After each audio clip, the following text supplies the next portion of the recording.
Hey, what's good, people? It's CJ Williams for Culturalist Theory, and for this video, we're taking a look at Lil Wayne's discography, ranking his albums from worst to first. Note, this list will not include his mixtapes or any compilations and will only involve major label albums from Weezy F Baby. Be sure to like and subscribe so you don't miss a list. Number 13, Rebirth. This should come as no surprise, but the experimental rock album from Lil Wayne lands at the bottom of our list. We'll give Weezy an A for effort for stepping outside his lane to try his hand at rock, but the project didn't work or really resonate with consumers either. After selling 176,000 its first week, it eventually reached platinum, but the album before it, Carter 3, went platinum in 1 week. With that said, there's a few joints. The lead single, Prom Queen, the Eminem-assisted Drop the World, On Fire and Running were good records, but that's about it. And it was grand opening, grand closing for Wayne's rock and roll career. Number 12, Free Weezy album. We debated on counting this project, but it is listed as an official album from Wayne. Don't worry, this will be quick. This was around the time Wayne was in label purgatory and wanted to be released from longtime label Cash Money. The album was a title exclusive when it came out in 2015, so it would take 5 years for the project to reach other streaming sites in 2020. Although there's some bars on there and the Street Chainz record is hard,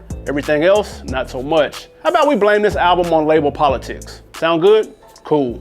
On to the next one. Number 11, 500 Degrees. Things were looking bleak for Cash Money Records in 2002 when Lil Wayne was the last man standing after the departure of label mates Juvenile, BG, and Turk. To prove the label was in good hands, Wayne dropped 500 Degrees in an attempt to one-up the 400 Degrees album by Juvie that came out in '98. Unfortunately, this project came nowhere close to the classic Juvie album. While he still had Manny Fresh behind the boards, the production wasn't as sharp, and Wayne hadn't taken that next step up lyrically that we've been hoping for. There's likable records on here, Gangsta Shit, Young and Blues, and FU were highlights, but the album is weighed down by unnecessary skits and average production. Obviously, we know Wayne would rebound and bring the label back to prominence, but at the time, the pressure was too much for Wayne's 19-year-old shoulders to bear. Number 10, I Am Not a Human Being. Dropping during his 1-year prison stay at Rikers Island in 2010, I Am Not a Human Being served as a decent holdover project as we waited for his release. At the time, Young Money was rebranding itself, and the new artists, Nicki Minaj and Drake, were in charge of holding the label up while Wayne was down. Weezy was well aware of that and put Drake all over this album. Dreezy is on every other song for the first 7 tracks. Smart move, as those are some of the dopest records on the album. With You, right above it, and I'm Single did just enough to make the album serviceable and warrant a couple of repeat listens. Number 9, I Am Not a Human Being 2. Every once in a while, you'll come across an album as a whole that's just okay, but the records that are good are too big to ignore. That's the exact case with I Am Not a Human Being 2. You can credit 3 records as the main reason this album is number 9 instead of, say, 12. And that's No Worries, Rich AF with 2 Chainz, and Love Me featuring Drake and Future. Those records made waves and single-handedly hold the project up. See, Wayne went through a 2 to 3 year phase where he rapped about nothing but his sexual activity. To be specific, there are 63 references to sex on the album, and if you're here for that, then this album's for you. If not, you likely didn't run this one back much. All in all, it's better than part 1, making it one of those rare occasions where the sequel is better than the original, even if the improvements are marginal. At least he was able to get Kanye to design the cover.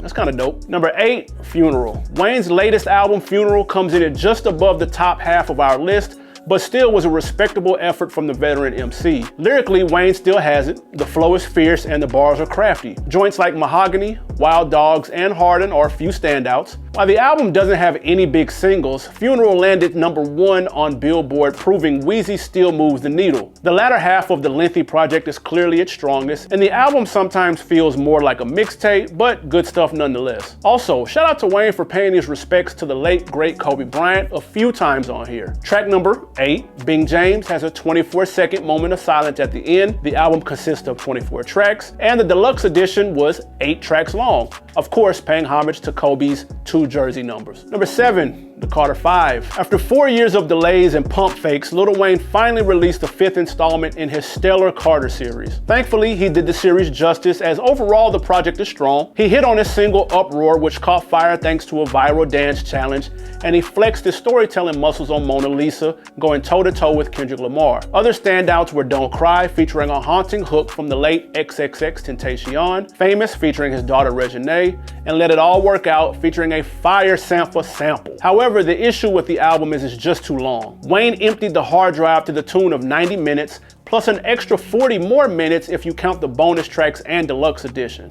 That's 2 hours of music, which is crazy. Understandable though, as fans were starving for the album, so much so that it went #1, selling 480,000 copies first week. Number 6, Lights Out. Wayne has always had potential. You saw it early during the Hot Boy days and with his solo debut. He looked to take a step up with his sophomore album, Lights Out, and while it was good, it was more like a sidestep than forward progress. Only a teenager at the time, Wayne added a unique perspective to Cash Money. For example, joints like Everything and Grown Man. No one else on the label could bring that vibe because they were older. Add that to his natural talent, which was flexed on joints like Get Off the Corner and F With Me Now, where he switched his flow up, and you have a solid second effort, just not the leap that some had hoped for. Number 5, The Block Is Hot. If you followed Cash Money in the 90s, you knew they had 2 all-stars in BG and Juvenile. But you also knew they had a youngster on the bench that had all the potential in the world by the name of Lil Wayne. Well, November of '99, a newly turned 17-year-old Wayne dropped the debut album, The Block Is Hot. Originally titled I Ride at Night, the debut album was a banger. Wayne was spitting hard, street lyrics while balancing being a father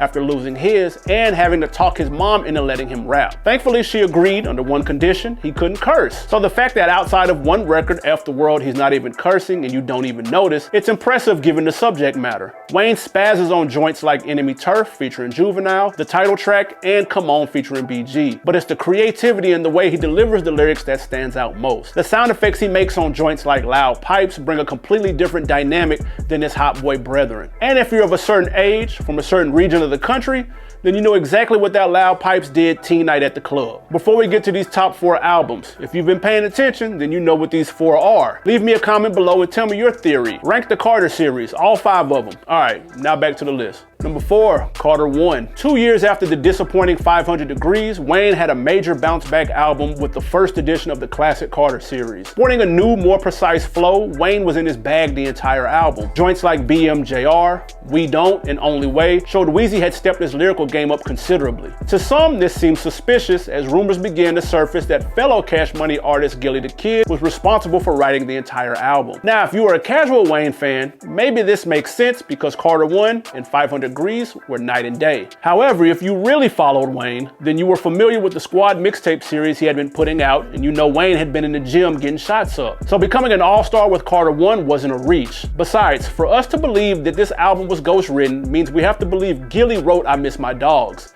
which is highly unlikely. Also, this album is notable because it's the last time Wayne worked exclusively with in-house producer Manny Fresh. Number 3, the Carter 4. The sleeper of the Carter series is hands down the Carter 4. It's understandable why it took a while for people to really respect this album. The 2 projects that preceded it are 2 of Wayne's worst: I Am Not a Human Being and Rebirth. However, Carter 4 has a lot to like. Big singles like 6 Foot, 7 Foot, She Will, and John. The latter containing the best Rick Ross feature, not named Devil in a New Dress. Then add the B-sides like So Special, Blunt Blowing, and It's Good, and you have a top 3 Wayne album. The record is also notable for having the first verse from former Bad Boy rapper Shine after his release from a 10-year prison bid. And although his voice sounded drastically different from when he went in at the time, it turned many fans off. I think it's safe to finally admit Shine killed that outro verse. Number 2, the Carter 3.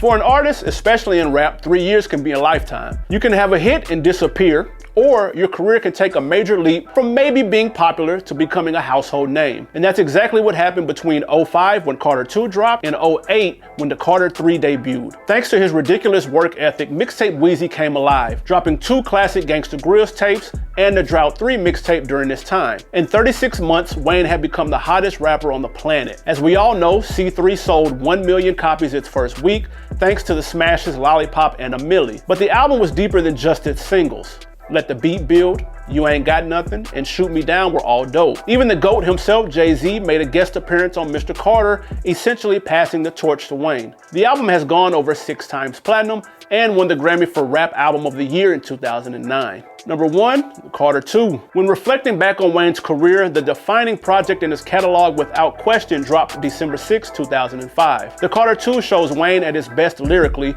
boldly proclaiming himself the best rapper alive. After hearing this, not many questioned it. Wayne decided to go in a different direction with the production, as Cash Money in-house producer Manny Fresh had departed from the label by this point. The gamble worked, as highlights are endless, from bangers Money on My Mind, Hustler Music, and Hit 'Em Up, to the reflective records like Grown Man and Receipt. But it's the standout track, Best Rapper Alive, which instantly put Wayne at the top of your favorite rapper list. The second verse on that track is arguably his hardest 16. You can debate whether you believe this is a classic or not. We wouldn't be mad either. But what's not debatable is that this is his best body of work as it relates to albums. Now, mixtapes are another discussion, a list for another day possibly. That's it for our Lil Wayne ranking. Let me know in the comments, should we do a ranking for all of Cash Money Records like we did that No Limit joint? That's gonna be a lot of albums, man, so we gotta get 300 likes on this video to do so. Then we might could cook something up. In the meantime, hit the subscription button so you don't miss a list. I'm CJ Williams from Culturalist Theory. I'm out.